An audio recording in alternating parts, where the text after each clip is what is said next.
রাত পোহালে নববর্ষ, আর নববর্ষে মিষ্টি মুখ ছাড়া বাঙালি এটা ভাবাই যায় না। তবে শুধু বাঙালি বললে ভুল হবে, অসমের নববর্ষেও তো মিষ্টির কদর কম নয়। আর এই মিষ্টিমুখ করানোর জন্য উত্তর পূর্ব ভারতের অসম থেকে মেঘালয় এখন তাকিয়ে কোচবিহারের বক্সিরহাটের শালডাঙ্গার দিকে। এখান থেকে নববর্ষের আগে ভিন রাজ্যে পাড়ি দিচ্ছে চমচম, লাড্ডু, রসগোল্লা সহ রকমারি মিষ্টি। তবে শুধু ভিন রাজ্যে অসম নয়, উত্তরবঙ্গের আলিপুরদুয়ার থেকে গোটা কোচবিহার জেলায় শালডাঙ্গার মিষ্টির কদর রয়েছে। নববর্ষের মিষ্টির যোগান ঠিক রাখতে বাইরে থেকে কারিগর এনে দিনরাত এক করে মিষ্টি তৈরির কাজ চলছে এখন। যেহেতু কোচবিহারের শালডাঙ্গা এলাকার মিষ্টির খ্যাতি ছড়িয়েছে ঘরে ঘরে, তাই মিষ্টি তৈরিতে সবচেয়ে অন্যতম উপকরণ হলো দুধ। মহিষকুচি 1 ও 2 নম্বর গ্রাম পঞ্চায়েতের বিভিন্ন এলাকা সহ প্রতিবেশী ফলিমারি, ফেরসাবাড়ি, জালধোয়া থেকে প্রচুর দুধ আসে শালডাঙ্গা বাজারে। সে কারণে স্থানীয় মিষ্টি ব্যবসায়ীরা কম খরচে ভালো মানের ছানা তৈরি করতে পারেন, আর সেই ছানা থেকে ভালো মানের মিষ্টিও তৈরি হয়। তবে আগে শুধু চমচম, রসগোল্লার খ্যাতি থাকলেও দিন দিন নতুন ধরনের মিষ্টির চাহিদা বাড়ছে। এবার নববর্ষে তাই ক্ষীরের পাটিসাপটা, ক্ষীরকদম সাজিয়ে শালডাঙ্গার মিষ্টি ব্যবসায়ীরা যে কোনো উৎসবের আগেই শালডাঙ্গার মিষ্টির দোকানে ব্যস্ততা তুঙ্গে ওঠে। নববর্ষের আগেও সেই ব্যস্ততা চোখে পড়েছে।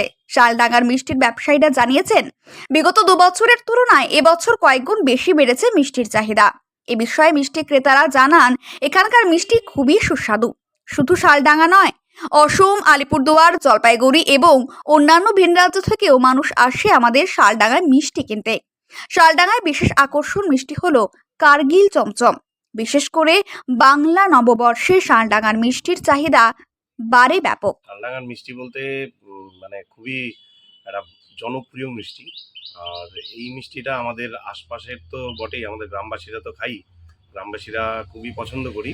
তাছাড়াও এই মিষ্টিটা যায় আসাম এবং আসাম সংলগ্ন সমস্ত জায়গায় যায়, এবং বাংলার আমাদের শিলিগুড়ি থেকে শুরু করে জলপাইগুড়ি, কোচবিহার সমস্ত জায়গায় বিক্রি হয় মিষ্টিটা, সব জায়গায় যায় মিষ্টিটা।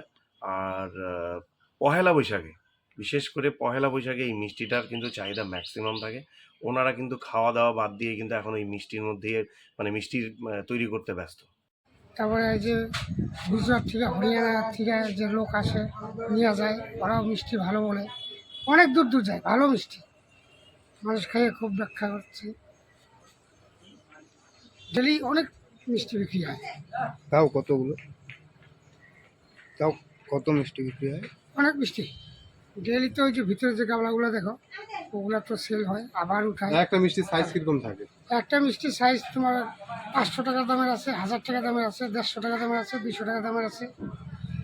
এগুলো মানে বিক্রি আছে, সবসময় বিক্রি আছে, পুরো বিক্রি আছে। এগুলো মূলত চল স্পেশাল এক কি নাম? চমচম, কার্গিল চমচম। কার্গিল চমচম। তো মানে পয়লা বৈশাখ, সেই ক্ষেত্রে কি কেমন চাহিদা? পয়লা বৈশাখ তো অর্ডার আছে অনেক।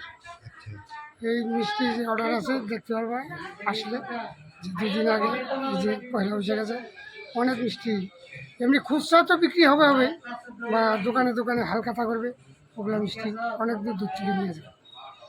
মেন চাহিদাটা থাকে আসামে। হ্যাঁ হ্যাঁ, আসামের আছে, ব্যাঙ্গালোরে আছে, গুয়াহাটির আছে, আসামের কাস্টমারটাই বেশি।